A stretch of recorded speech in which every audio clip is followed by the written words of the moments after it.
the Bard of Avon, William Shakespeare. In the quaint town of Stratford upon Avon, where the Avon River winds lazily through green meadows and old stone cottages huddled together as if sharing secrets from centuries past, William Shakespeare was born. It was the spring of 1564 when Mary Arden gave birth to her third child, a boy destined to become one of the greatest playwrights and poets the world had ever known. From a young age, Will, as he was affectionately called, showed a keen interest in words. His father, John Shakespeare, a glovemaker and local alderman, ensured that Will received a decent education at the local grammar school.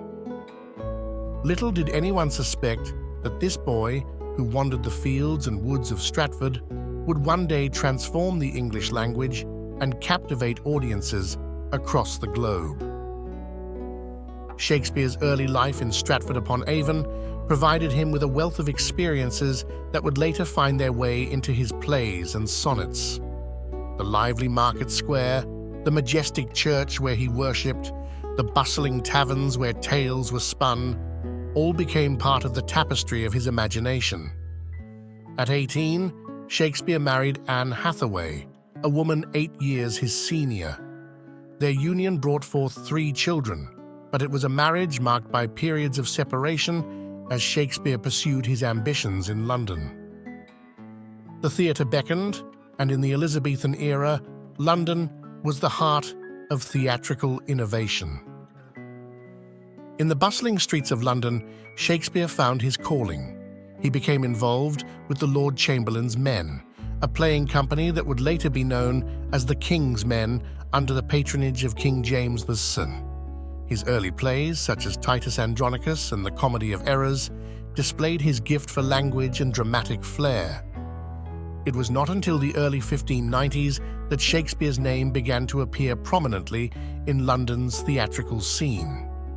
Richard III and A Midsummer Night's Dream showcased his ability to blend history with comedy and fantasy with reality.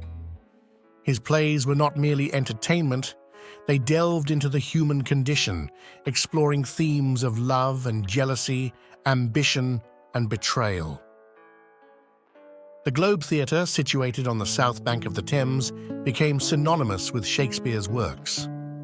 Here, amidst the raucous cheers of groundlings and the refined applause of the nobility, Shakespeare's plays came to life. From the tragic tale of Hamlet to the romantic comedy of Twelfth Night, each performance was a testament to his genius. As the years passed, Shakespeare's reputation as a playwright flourished. His language was rich and evocative, his characters multifaceted and relatable. He delved into the complexities of power and politics in Julius Caesar and Macbeth, explored the depths of human emotion in Romeo and Juliet and Othello, and celebrated the joys of love in Much Ado About Nothing and As You Like It. Yet, Shakespeare's literary prowess extended beyond the stage. In the early 1600s, he turned his attention to poetry, producing a collection of 154 sonnets that explored themes of love, beauty, and the passage of time. These sonnets, with their intricate rhyme schemes and profound insights, cemented Shakespeare's reputation as a master of the written word. In 1613, tragedy struck when the Globe Theatre burned to the ground during a performance of Henry VIII. Undeterred, Shakespeare continued to write, collaborating on plays such as The Two Noble Kinsmen and Henry VIII. In 1616, at the age of 52, Shakespeare passed away in Stratford-upon-Avon, leaving behind a literary legacy that would endure for centuries. Shakespeare's influence on literature and language cannot be overstated.